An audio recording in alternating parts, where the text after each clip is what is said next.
Hey,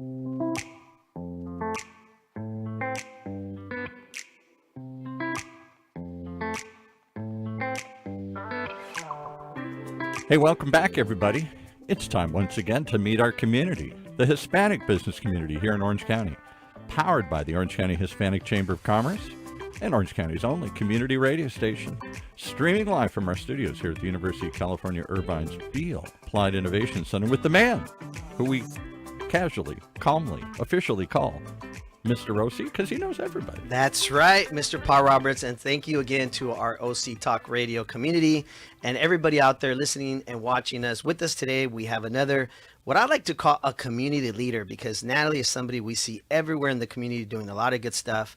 And of course, she's Anaheim City Council member and just overall a good person. And we want to welcome Natalie Rubalcava to our show. Thank you. I'm happy to be here. Yes. So I see you everywhere, and people tell me they see me everywhere. So we're always running into each other in many community events, right? You've run into my dad at events. So. Yes. I want to go into real quickly into a little bit about yourself, and just we want to let our listeners and our viewers know more about who Natalie is. Obviously, we see you, everything you're doing out there in Anaheim, but I mean, at the same time, we want to learn more about who you are, and we're going to get into, of course, these amazing toy drive giveaways that you guys are going to be doing Friday, December 20th. And then the other one you're doing is Tuesday, December 24th. We'll go into those events. I know you're doing that in partnership with many other great people. But before we get into that, we'd love to get to know a little bit more Natalie. Well, thank you. So I'm Anaheim through and through. I know I was born and raised in the city of Anaheim, fourth generation. I am a mom, I'm a wife, I am a business owner, I am a policymaker in the city of Anaheim, and I just really love to give back to the people who have been serving our community for so long.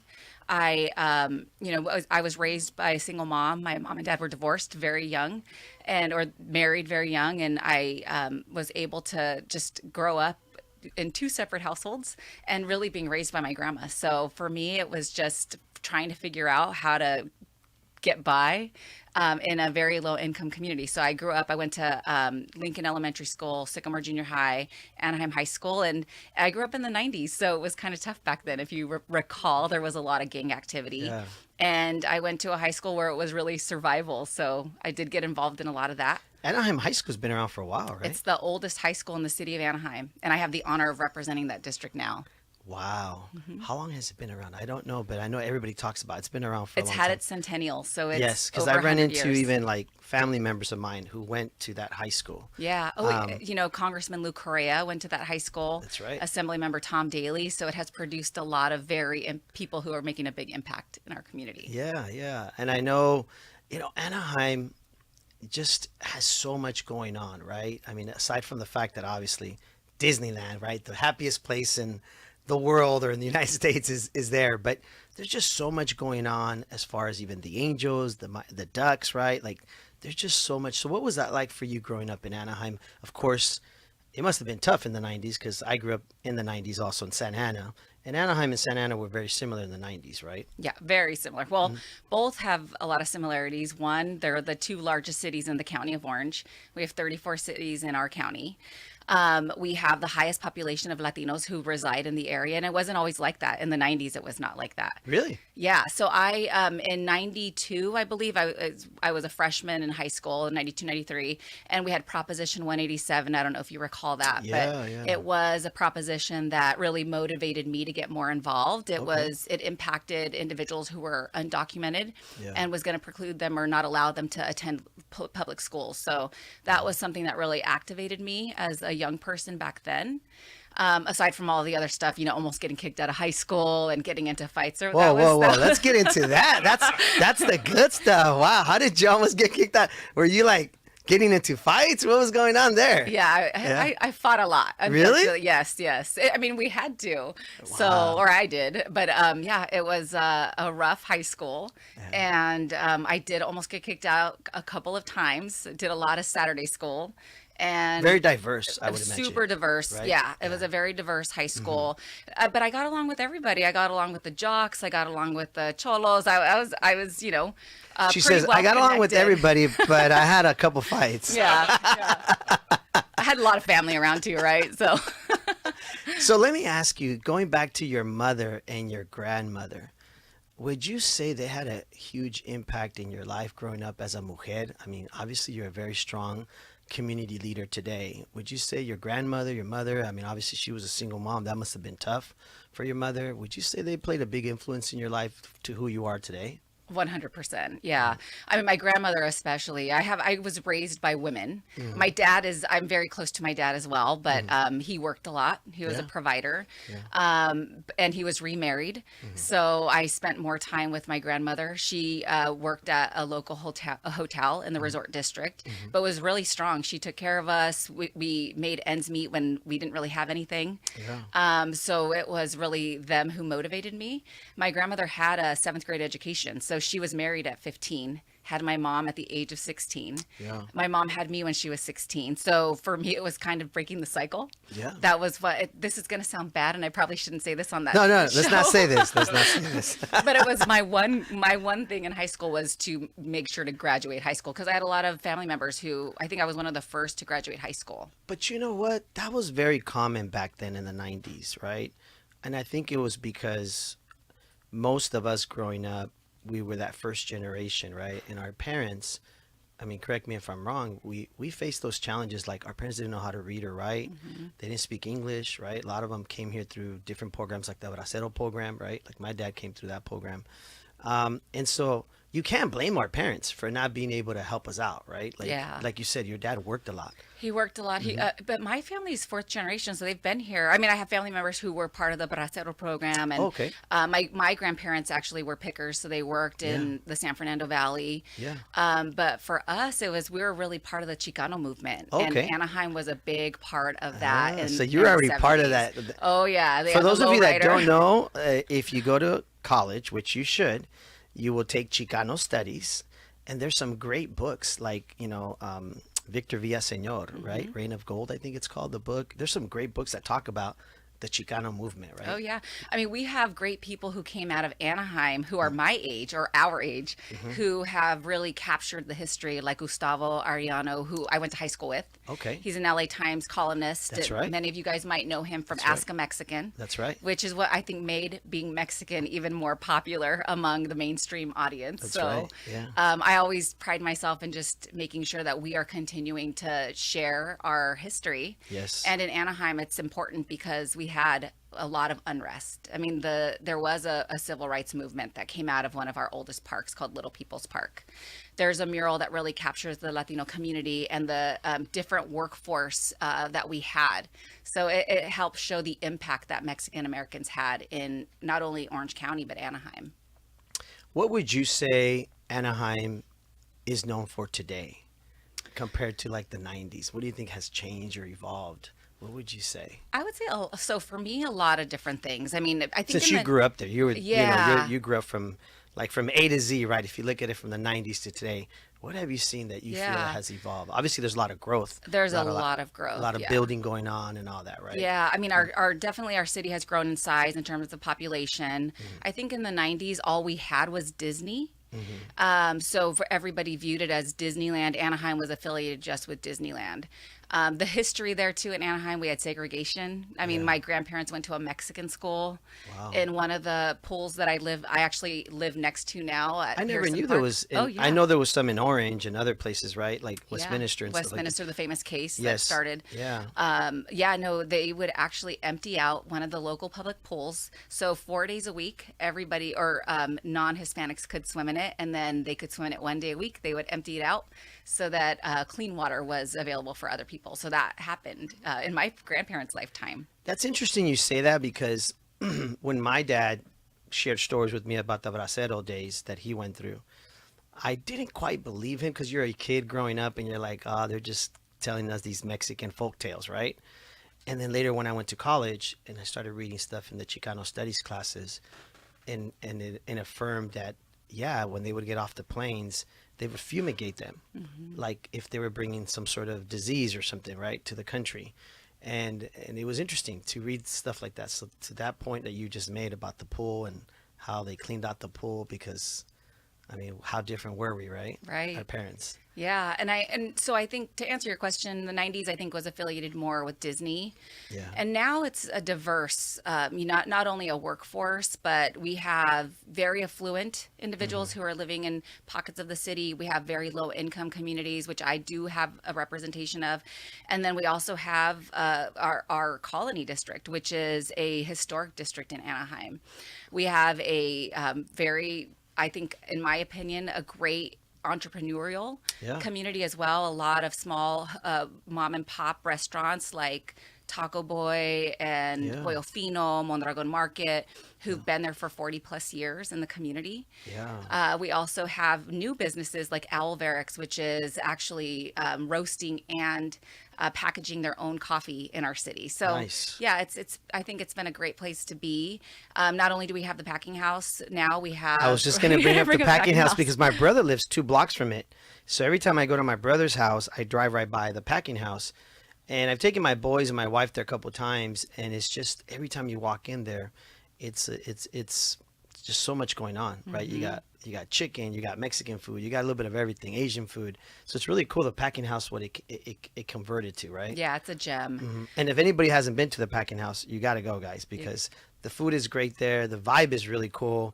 And you see people of all ages going in there. I mean, they even have coffee shops, I think, in there, Yeah. right? A little bit of everything is there. A little bit of entertainment. And if you ever need recommendations on where to go, you can reach out to me as well outside of the packing house.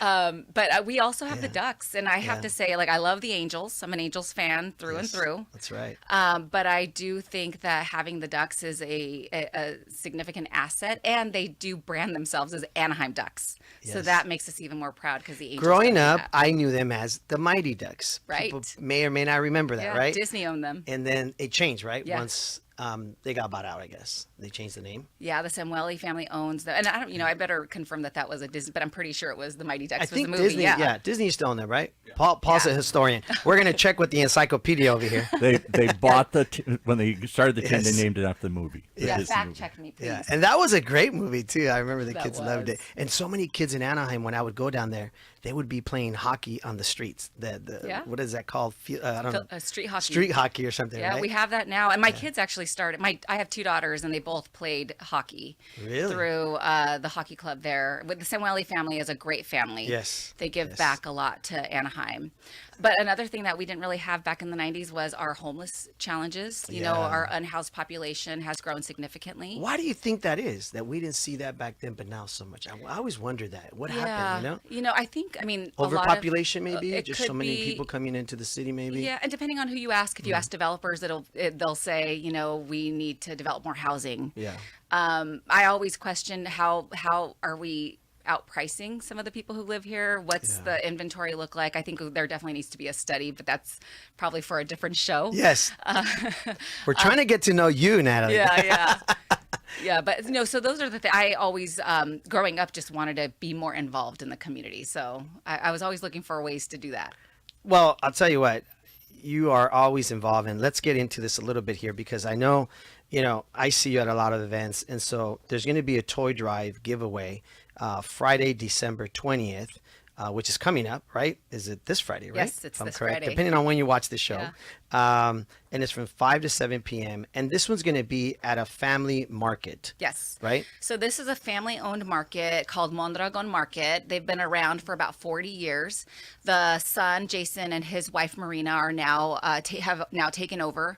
They also serve food, and they have the best menudo if you're looking for some. And also, if you're looking for tamales, they have them as well. Nice. But their intentions are really just to give back to the community. When I ran for city council in 2022, I got to know them really well. My dad has been friends with the family for many years. He's a plumber, so he's like a doctor. He's never home. He's always out there working. But one of the things that they really wanted to do was give back to our community, and in the neighborhood that they live in, there's a lot of need.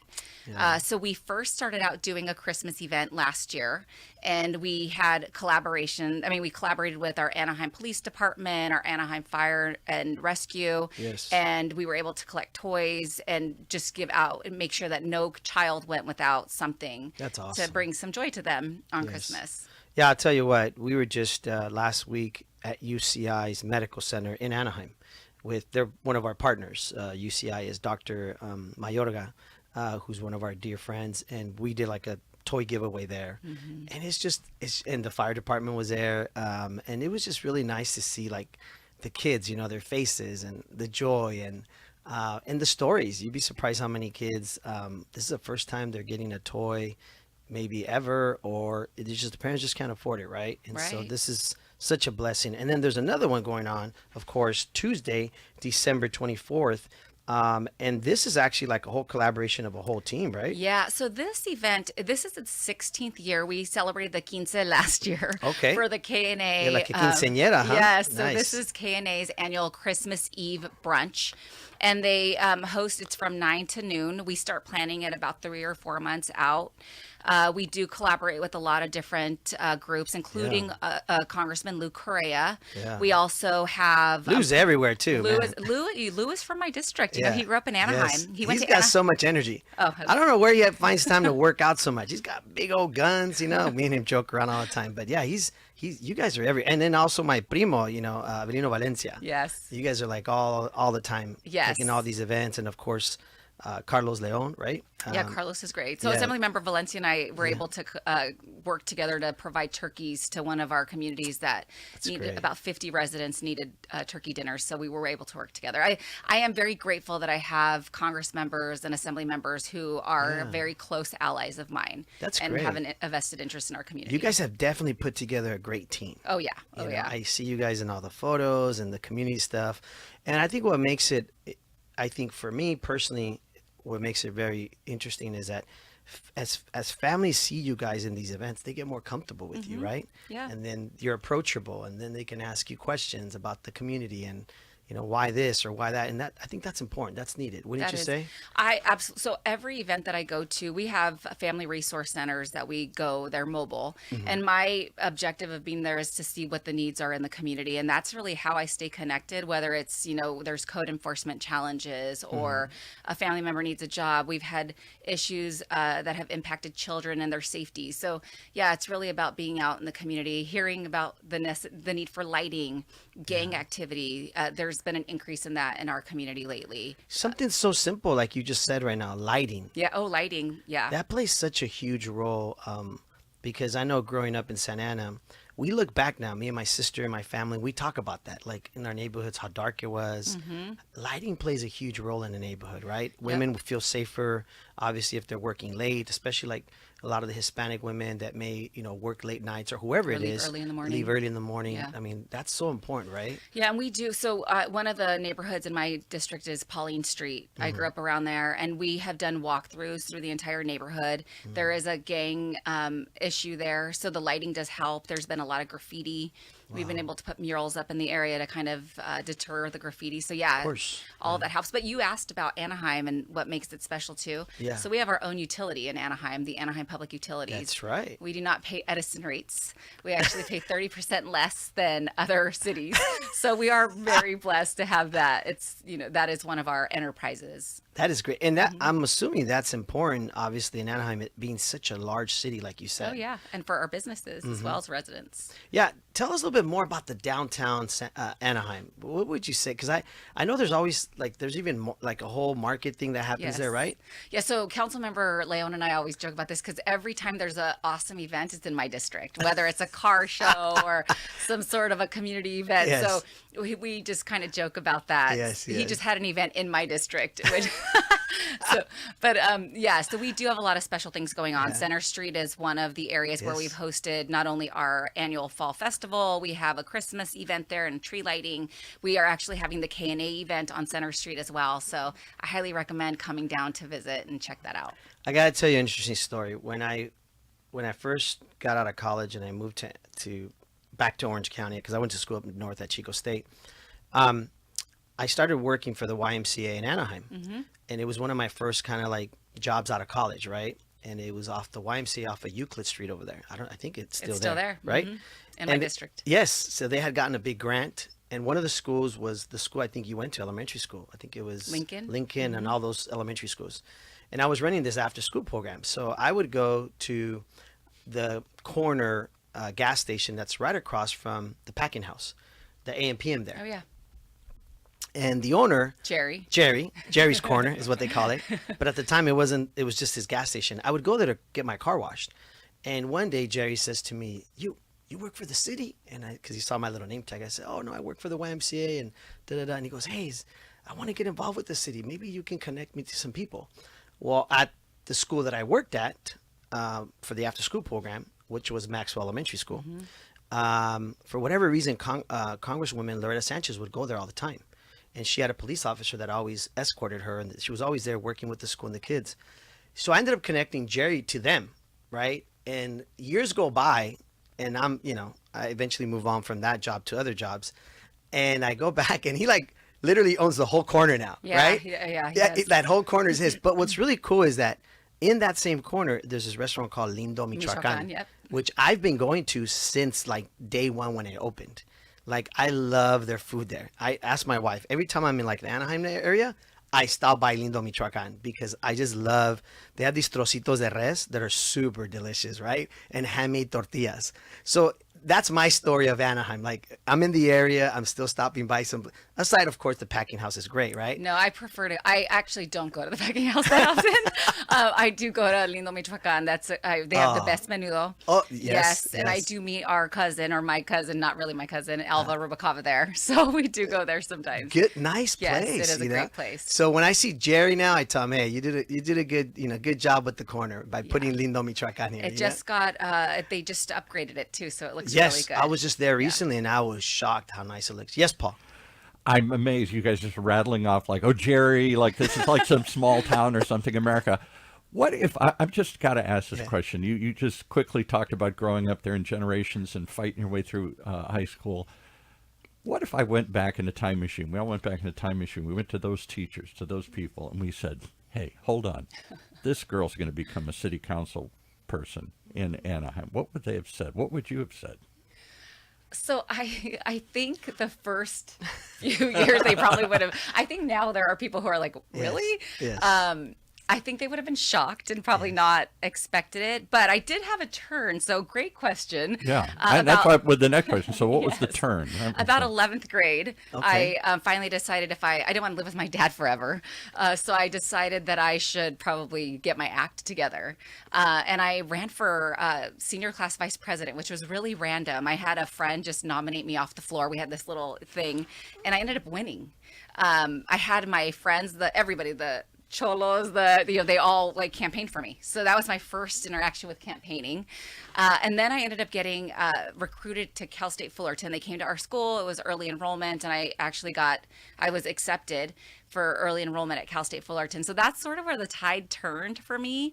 So you're a Titan. I'm a Titan, yes, through and through. 2001, class of 2001. And Cal State Fullerton has so many students in that area. So many students, but I still, I got in early acceptance, but I had to take remedial math and English because I wasn't prepared. Yeah. We were not college. But it's great that Cal State Fullerton had those bridge programs. Yeah, I remember I went to summer bridge at Chico State. Right. Same thing. Yeah, they bridged you. They helped you with your schedule to make sure you weren't taking classes that were going to lead to failure. Yeah.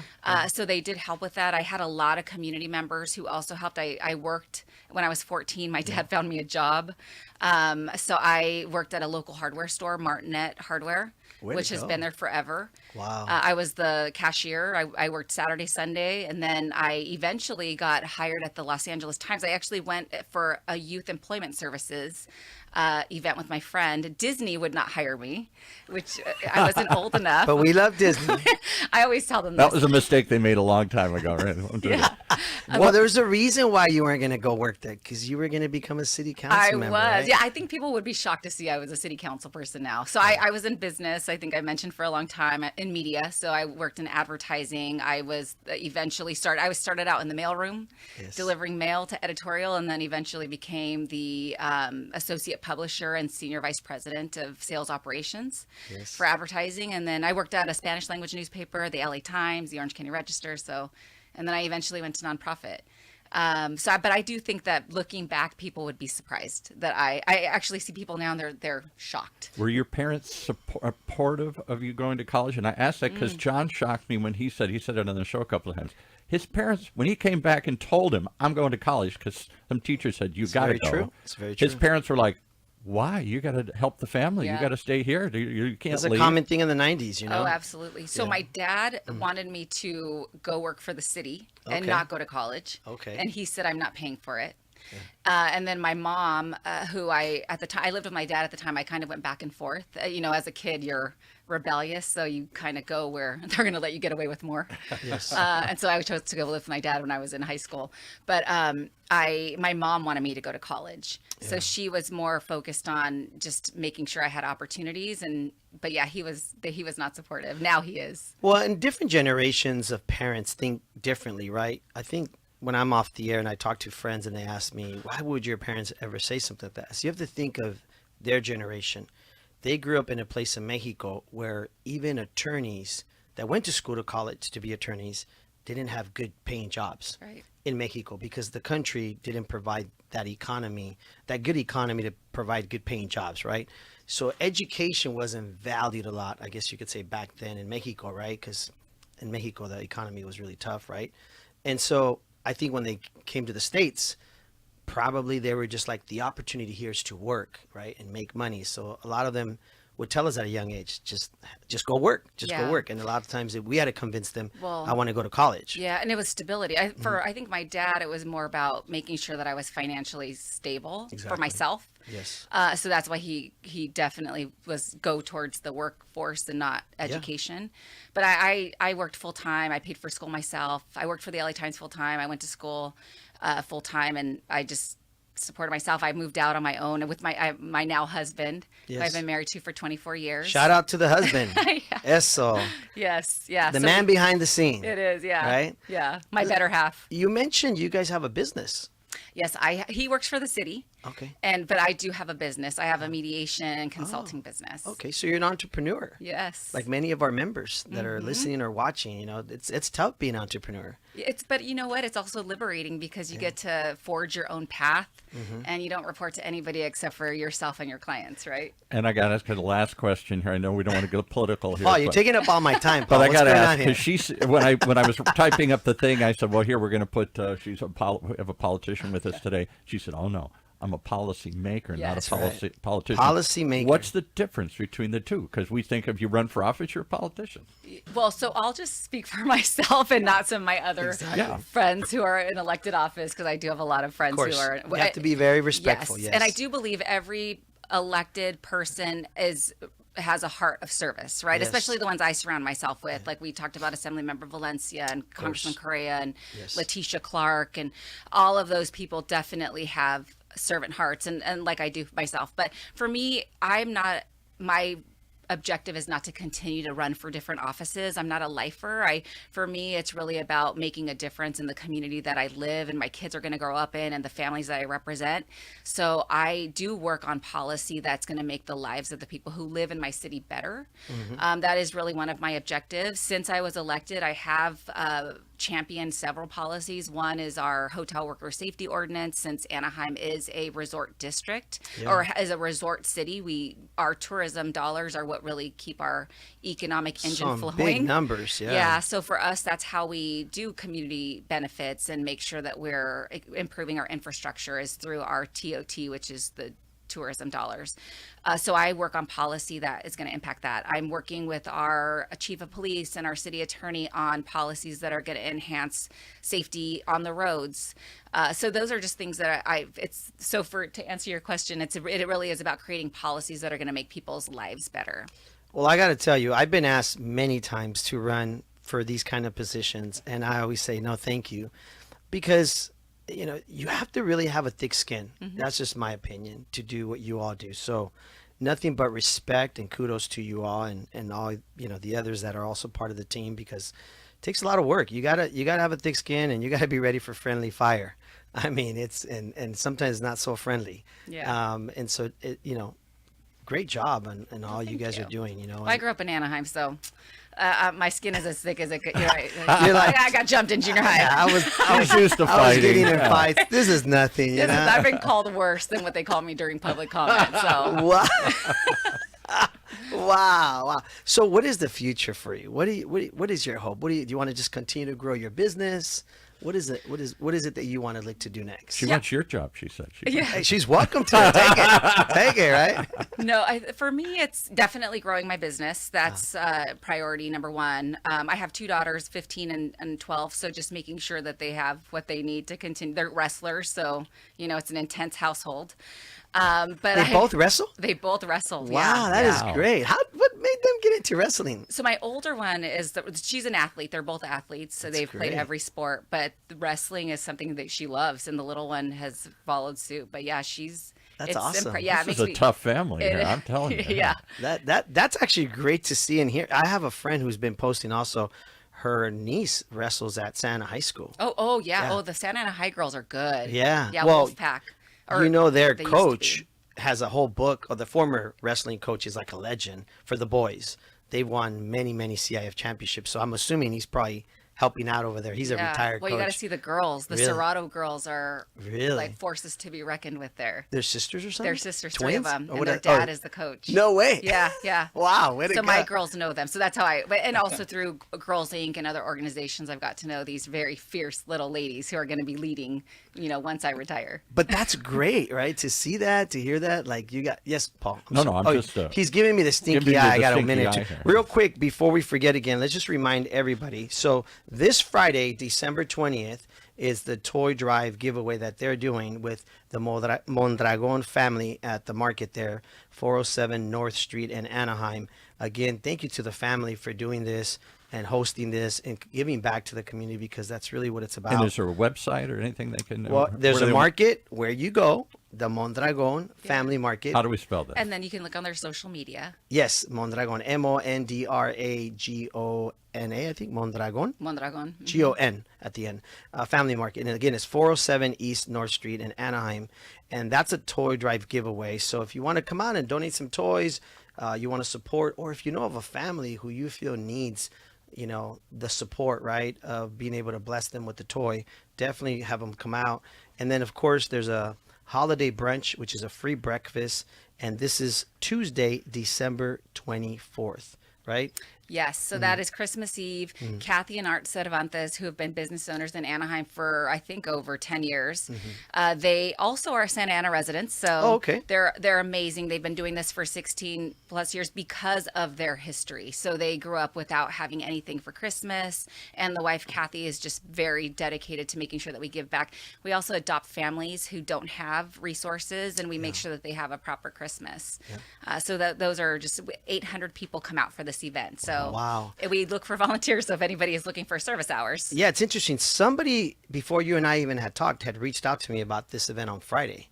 And because they see that I donate a lot of the stuffed animals that we have. And I already had told them, oh, yeah, I'll bring you guys a couple bags. And then I saw your post Yeah. that you all put on Facebook. And I realized, oh, it's the same event that I was already going to go to on Yes. Friday. So I'll see you there Thank on you. Friday to support this event. yeah, and our Anaheim Fire and Rescue, as well as the Anaheim Police Association, they will be delivering gifts. The fire group will be delivering them on Friday, and then today we have the Police Association who will be coming out and delivering about 100 gifts to Nice. to both events. So Now, I will make a final announcement. Last week, we had another guest, and they're actually from Anaheim. They're opening their new restaurant, Tulum Mexican Restaurant, yes.